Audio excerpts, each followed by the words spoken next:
기도하겠습니다. 은혜로우신 하나님, 무익한 저희들을 하나님의 거룩한 백성 삼으시고 오늘도 주의 뜻 가운데에 살아갈 수 있는 이만큼의 은혜를 베푸시사 이 아침부터 주의 전에 나와 찬송하는 가운데에 주의 말씀을 사모하기로 소원하는 마음, 그리고 하나님의 말씀으로만 살아갈 수 있다고 하는 그 진리를 저희들이 깨달아 고백할 수 있게 하시니 참 감사를 드립니다. 오늘도 하나님의 말씀이 들려지는 날이 되게 하여 주시옵시고 그 말씀이 마음에 새겨지고 심기어져서 열매 맺는 놀라운 역사가 있게 하여 주시기를 기도드립니다. 그저 하나님의 말씀을 저희의 욕망을 채우는 어떤 능력의 도구로 생각하는 어리석음에서 속히 떠나 오직 하나님의 영광이 드러나고 그리스도의 생명력이 증거되어지는 놀라운 기회가 되게 하여 주시기를 간절히 기도드립니다. 부족하지만 저희들을 통하여 하나님의 그 놀라운 생명의 역사가 증거될 수 있도록 도와주시옵소서. 저희들 비록 믿음이 부족하고 연약하고 어리석고 게다가 세상 욕망에 휩쓸리기 쉬운 참으로 미약한 존재이기에 주님의 영광을 오히려 가리우는 날들 너무나 많았으나 주여 저희를 불쌍히 여기시사 그리스도의 말씀이 증거되는 도구된 한평생 살아가게 하여 주시기를 기도드립니다. 하나님, 저희 교회가 그런 교회가 되게 하여 주시옵소서. 주변에 많은 교회들이 있지만 또 그 교회마다 또 이웃하는 많은 사람들이 살고 있지만 하나님의 말씀을 크게 기대하지 아니하는 사람들도 있고 오히려 배척하는 사람들도 많은 시대 속에서 저희들이 교회로 교회된 본분을 잘 감당하고 무엇보다도 말씀의 역사가 나타나는 교회가 되게 하여 주셔서 교회를 바라보면서 또 교회의 구성원들인 성도들을 바라보면서 그리스도의 말씀이 지니고 있는 생명의 놀라운 역사가 증거될 수 있도록 하나님의 크신 역사를 베풀어 주시기를 간절히 기도드립니다. 저희 교회가 그동안 위치했던 서운로에서 떠나서 이곳에서 임시 예배 처소의 세월을 보내고 이제 하나님께서 허락하여 주신 새로운 예배당터로 이제 곧 이주하게 됩니다.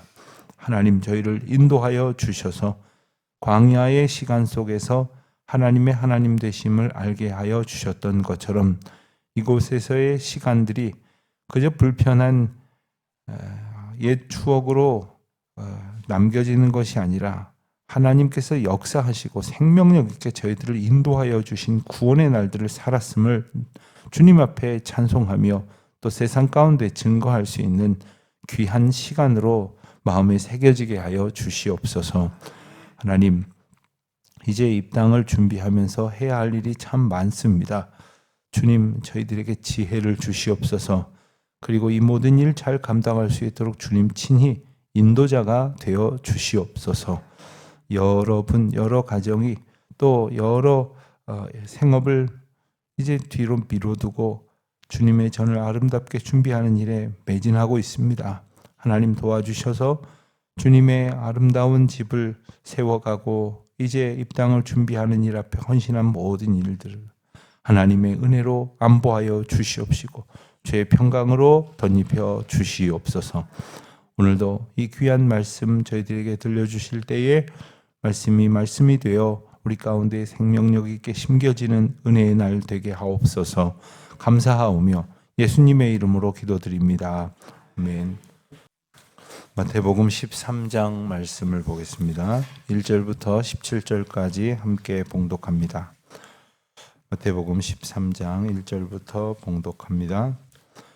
그날 예수께서 집에서 앉으심에 무리가 그에게로 모여들거늘 예수께서 배에 올라가 앉으시고 온 무리는 해변에 서 있더니 예수께서 비유로 여러 가지를 그들에게 말씀하여 이르시되 씨를 뿌리는 자가 뿌리러 나가서 뿌릴새 더러는 길가에 떨어지매 새들이 와서 먹어버렸고 더러는 흙이 얕은 돌밭에 떨어짐에 흙이 깊지 아니하므로 곧 싹이 나오나 해가 돋은 후에 타서 뿌리가 없으므로 말랐고 더러는 가시떨기 위에 떨어짐에 가시가 자라서 기운을 막았고 더러는 좋은 땅에 떨어짐에 어떤 것은 100배 어떤 것은 60배 어떤 것은 30배의 결실을 하였느니라. 귀 있는 자는 들으라 하시니라. 제자들이 예수께 나와 이르되 어찌하여 그들에게 비유로 말씀하시나이까. 대답하여 이르시되 천국의 비밀을 아는 것이 너희에게는 허락되었으나 그들에게는 아니 되었나니 무릇 있는 자는 받아 넉넉하게 되되 없는 자는 그 있는 것도 빼앗기리라. 그러므로 내가 그들에게 비유로 말하는 것은 그들이 보아도 보지 못하며 들어도 듣지 못하며 깨닫지 못함이니라. 이사야의 예언이 그들에게 이루어졌으니 일러스되 너희가 듣기는 들어도 깨닫지 못할 것이요 보기는 보아도 알지 못하리라.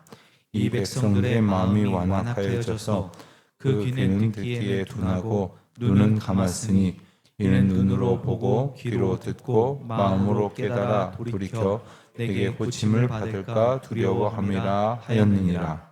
그러나 너희 눈은 봄으로 너희 귀는 들음으로 복이 있도다. 내가 진실로 너희에게 이르노니 많은 선지자와 의인이 너희가 보는 것들을 보고자 하여도 보지 못하였고 너희가 듣는 것들을 듣고자 하여도 듣지 못하였느니라. 아멘. 오늘 말씀은 흔히 우리가 말하기를 씨 뿌리는 자의 비유 혹은 씨 뿌리는 비유 이렇게 일컬어지는 아주 유명한 구절이죠. 네 종류의 밭이 소개가 되고 그리고 그 종류의 밭에 뿌려진 씨가 열매를 맺어서 어떤 것은 30배, 60배, 100배의 결실을 거두었다. 자, 여기까지만 들으면 우리가 이제 그 비유에 대한 해석이 해당이 되는 말씀은 내일 보겠습니다만은 이 좀 전에 말씀드린 내용까지만 보면 그러니까 8절까지만 보면 100배의 결실 여기에 이제 우리 마음이 딱 꽂히기가 아주 쉬운 거죠. 그러니까 100배라고 하는 것은 지금 자기가 가지고 있는 것, 얻고자 하는 것 이것의 100배? 이렇게 생각을 하게 되기가 쉽다는 것입니다. 그러니까 말씀을 어느새 내 욕망을 채우는 수단으로 삼고 있다 하는 것이 오늘 본문을 통해서 첫 번째로 우리가 깨달아야 할 교훈이다라고 하겠습니다. 말씀이 무엇이냐? 그러니까 하나님께서 우리에게 말씀을 들려주시고 우리가 말씀을 사모하고 그래서 보고 듣고 묵상하는 이유가 무엇이냐? 바로 생명력. 이 말씀에 씨앗이 심겨졌을 때 그 작은 말씀이 한 조각 심겨졌지만 그것이 무한한 열매를 맺는 생명력을 가졌다는 것을 제일 먼저 고백해야 되는데 우리는 그저 내가 기왕이면 30배보다도 60배, 60배보다도 100배 아니 우리 교회에서 제일 많이 결실을 하는 사람이고 싶다. 그런데 문제는 이 결실이 뭐냐는 겁니다. 그저 그 결실이 내가 원하는 것을 얻고자 하는 그러한 생각에서 비롯된 것이라면 말씀을 보는 시각이 이미 잘못되어 있다는 것을 우리는 이 교훈을 통해서 이 비유를 통해서 깨달아야 하는 것입니다.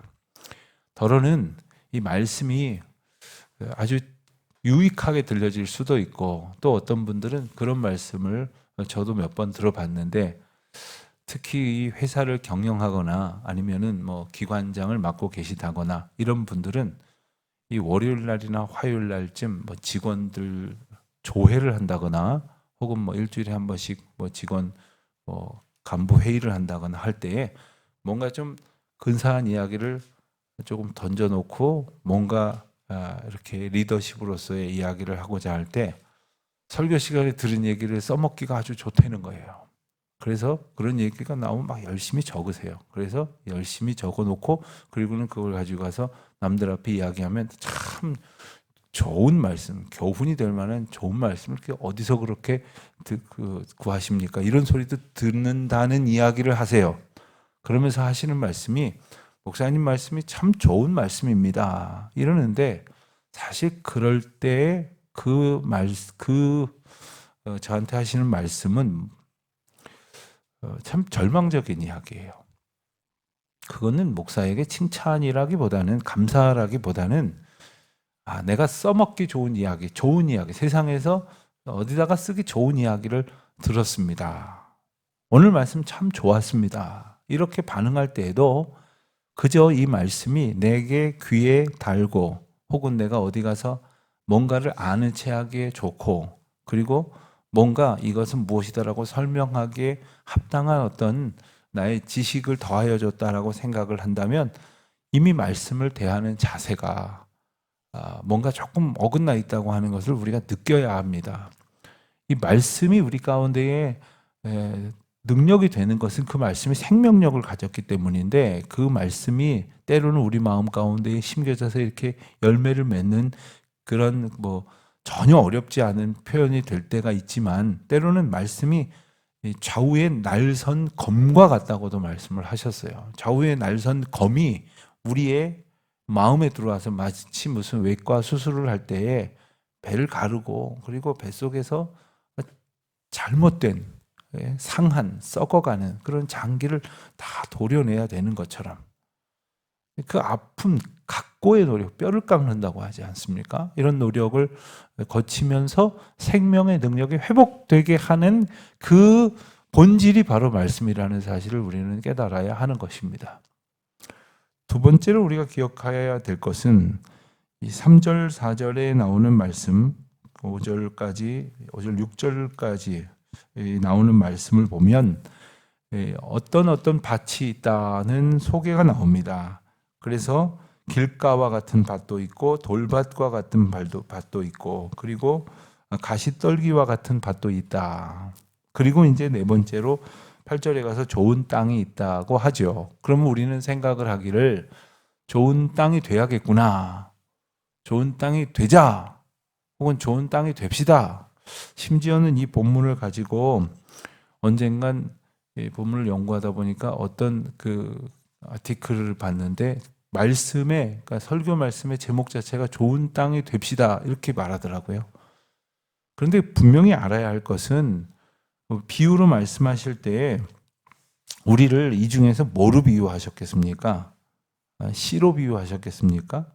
아니면은 새들이 와서 먹어버렸다는데 새들로 비유하셨겠습니까? 아니면은 이 농사를 짓는 농부로 비유하셨겠습니까? 농부는 농사를 짓는 주인이 되시는 하나님이시고 우리는 밭이 됐는데 여러분 밭이 여러 종류의 밭이 있는데 그 밭이 갑자기 자기 자신에게 마음을 얻기를 좋은 밭이 돼야지 그런다고 좋은 밭이 되겠습니까? 밭이 어떻게 스스로를 고랑을 파고 또 이랑을 이뤄내고 또 돌을 걷어내고 이런 돌밭을 옥토로 만들 수 있는 능력이 있겠느냐는 것입니다. 이 말씀의 핵심은 좋은 밭이 되지 않은 교훈으로 연결되어질 것이 아니라 농부의 주권 가운데에 내가 어떤 밭이 되느냐가 하나님의 은혜로 오직 하나님께서 이끄시는 은혜 가운데 결정된다는 것을 기억해야 합니다. 그럼 밭은 어떤 일을 할 수 있느냐? 본래 우리가 3절부터 7절까지에 나오는 밭과 같은 형편이었다는 사실을 우리가 알아야 합니다. 그러니까 본래 우리의 마음 밭은 생겨 먹은 대로 살던 우리의 모습은 말 그대로 돌밭이었고 길가와 같았고 가시떨기 밭과 같았다는 거예요. 그런데 어떻게 이게 좋은 밭이 되느냐? 농사를 짓는 경우를 보면 알죠. 농사를 짓기 위해서 물론 잘 개간된 땅에다가 한 해 겨울 잘 쉬고 새해 봄에 씨를 뿌리는 그런 농사를 짓는 경우도 있겠지만 불모지 전혀 어떤 것도 이렇게 개간을 하지 못했던 풀 한 폭이 없는 그런 땅을 이제 농사를 지으려면 가진 노력을 다해가지고 그 땅을 농사 지을 만한 땅으로 바꿔야 한다는 겁니다. 그러니 우리가 열매를 맺는 밭이 되기 위해서는 하나님의 은혜를 우리가 입어야 되는 것이고 하나님의 생명력 있는 은총만이 결실할 수 있는 밭이 되는 길이라는 것을 우리가 깨달아야 합니다. 하나님은 어떤 분이실까요? 하나님은 엉터리 밭을 조롱하고 비난하고 너는 안 된다라고 힐난하는 그런 분이 아니시지 않습니까? 하나님께서는 어떻게든 생명력을 가진 존재로 우리가 살아가기를 원하시는 분이시고 우리를 통하여 생명의 역사가 나타나기를 원하시는 분이시지 않습니까? 그렇기 때문에 좋은 밭이 되기를 바라시는 것은 우리 자신, 밭인 우리 자신보다 하나님이 더 원하시는 일이에요. 주님의 뜻을 이루어 주십시오. 나를 온전히 갈아엎어 주셔서 하나님의 말씀이 심겨지게 하여 주시옵소서 하는 소망을 가져야 할 것이겠습니다. 또 한 가지 오늘 말씀을 통해서 해석에 대한 부분은 내일을 주로 보기로 하고요. 10절 이하에 보면 제자들이 나와서 그들에게 왜 비유로 말씀하십니까? 이렇게 이야기를 하고 있습니다. 제자들이 왜 이렇게 질문을 했는지는 정확하게 알 수 없으나 여러 가지 뜻이 내포되어져 있다고 하겠습니다. 무슨 뜻일까요? 왜 저들에게, 그러니까 저 들어봤자 소용이 없는 자들에게 말씀하십니까? 일 수도 있고, 그리고 왜 그냥 말씀하실 핵심을 던져주시면 되지 왜 굳이 비유로 말씀하십니까? 라고 묻는 것일 수도 있는 것입니다. 또 비유를 통해서 하나님께서 말씀하시는 본 뜻을 우리는 아는데 굳이 비유로 굳이 말씀하실 필요가 뭐 있겠습니까? 라고 생각이 들어서 그렇게 이야기했을 수도 있겠습니다만은 예수님께서는 뭐라고 대답하십니까? 천국의 비밀을 아는 것이 너희에게는 허락되었지만, 그러니까 제자들, 이 비유의 말씀을 듣는 현재적 상황 속에서의 청중들 중에 일부는 그 말씀의 내용을 이해하고 있는 사람도 있었겠지만 그렇지 못하고 있는 사람들에게 들려줄 수 있는 방법으로 비유를 말씀하시는 것이죠. 우리는 농사를 짓지 않는 사람이기 때문에 이 비유가 오히려 더 어려울 수도 있지만 농사를 짓는 사람들은 너무나 잘 아는 내용이죠. 그가 하는 형편 가운데에서 뭔가 이 내용 가운데에 뭔가가 있구나, 그것이 뭘까라고 생각하기에 좋은 그 생각의 길을 예수님께서 비유라는 것을 통해서 열어주신 것이죠. 그러니까 예수님께서 비유로 말씀하신 것은 그들, 비록 좋은 땅이 아니지만 그래서 열매를 맺고 생명력 있게 살아가지는 못했지만 그들에게도 말씀이 심겨져서 생명력 있는 역사가 일어나게 하시기 위한 예수님의 사랑의 메시지임을 기억해야 합니다. 우리가 때로는 설교를 듣다가 다 아는 내용이 나올 때가 있어요. 그러면 우리 목사님 설교는 뭐 뻔해, 뭐 다 알아. 그런데 가만히 보면요, 그런 생각을 할 때에 앞을 무심코 이렇게 보다 보면 어떤 분이 막 아주 격하게 혹은 굉장히 그 심오한 깨달음을 얻은 것처럼 이렇게 고개를 끄덕이는 분을 또 볼 수가 있어요. 그러니까 내가 안다고 해서 다 되는 게 아니에요. 그렇다고 내가 다 아는 것도 아니지 않습니까? 매일 매번 성경 설교 말씀 가운데 다 아는 것도 아니지 않습니까? 그랬더니 어떤 분이 다 안다고 또 그러더라고요. 그러면 아는 대로 사느냐? 이 질문까지 이르러야겠죠. 어떤 목사님이 서로 사랑하라는 설교를 한 주하고 두 주하고 세 주 했는데 또 하더래요. 그래갖고 교인들이 수군거리면서 우리 목사님 치매가 왔나 보다. 지난주에, 지지난주에, 지지난주에 무슨 설교 하셨는지 잊어버렸나 보다. 큰일 났다.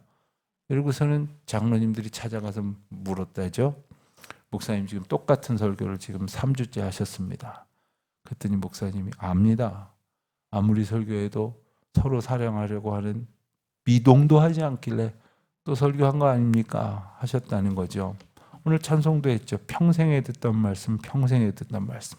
그런데 평생을 같은 말씀을 듣건 뭐 또 다른 말씀을 듣건 생명력 있는 말씀을 들어도 생명력 있는 결실을 맺지 못하고 있는 이유가 있다면 지금 내 밭이 길가와 같은 밭이구나. 돌밭이 되어지는 밭이구나. 그런데 아까 말씀드린 것처럼 밭이 할 수 있는 것이 한계가 있기 때문에 우리가 귀 기울여야 할 것은 뭐냐면은 귀 있는 자는 들을지어다 하시는 9절의 말씀이에요. 이 원래 성경, 우리가 보던 성경은 이제 개역 개정인데 개역 한글판에 보면 들을 귀 있는 자는 들을지어다 이런 표현으로 이제 번역이 되어 있는 것을 아마 기억하시는 분들이 계실 겁니다. 귀 있는 자는 들을지어다, 들을 귀 있는 자는 들을지어다. 뭐 비슷한 말인 것 같지만 여기에 아주 중요한 의미가 있습니다. 들을 귀가 있어야 한다는 것은 듣고자 하는 귀가 있어야 한다는 뜻입니다. 그러니까 들으려고 할 때에 들려지도록 하나님께서 우리를 만드셨다는 거죠. 하나님의 말씀을 알아들을 수 있도록 우리를 빚으셨는데 우리가 도무지 들으려고 하지를 않는다는 거죠. 영어에도 보면 리스닝이 있고 히어링이 있다고 하지 않습니까?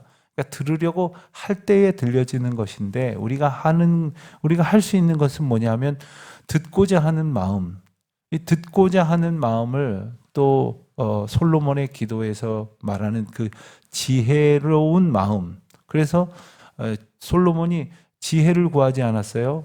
그 1000번제를 드리면서 하나님 앞에 기도를 하면서 하나님께서 내게 무엇을 줄까 했더니 듣는 마음을 달라고 했어요. 이게 지혜가 번역이 된 말입니다.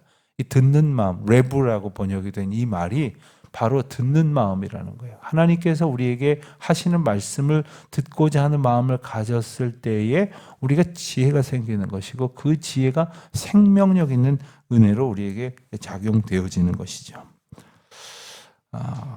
왜 이렇게까지 말씀을 하셨느냐? 이사야의 비유를 통해서 그 이유를 더 명확하게 설명을 하십니다. 들었기는 들었지만 깨닫지 못했다. 보기는 보았는데 알지 못한다. 왜 그러느냐? 15절에 보는 대로 백성들의 마음이 완악해졌기 때문이다. 그리하여 보고 들은 것 자체가 복이 된다는 말씀을 16절에 선포하여 주시는 겁니다. 우리가 이만큼 볼 수 있는 것이 은혜고 이만큼 들을 수 있는 것이 은혜고 이만큼 말씀의 능력으로 살아가는 것이 은혜다라고 하는 것을 우리는 깨달아야 합니다. 그 은혜를 감사함으로 고백하지 않으면 매일 무슨 생각하느냐 하면 오래도록 말씀을 듣고 말씀을 가지고 받아서 가지고 살아간다고 하면서도 이 말씀이 내가 원하는 것을 30배, 60배, 100배로 만드는 것인 양 그렇게 생각하며 계속되는 오해 속에 살아간다는 것이죠. 우리는 오늘 다시금 묵상하기를 원합니다. 이 말씀이 내게 어떤 능력이 되는가? 이 말씀은 나를 내 만족을 위한 유익의 도구인가? 아니면 그리스도의 생명력을 드러내는 것인가? 그래서 우리가 말씀을 볼 때에도 지식으로 깨닫는 것을 바라는 데서 그쳐서는 안 됩니다. 마음이 감동되어지는 것으로 그쳐서는 안 됩니다. 말씀을 들었더니 막 마음이 뜨거워진다. 이것으로 그쳐서는 안 됩니다. 그 과정을 거쳐서 어디까지 가야 되느냐?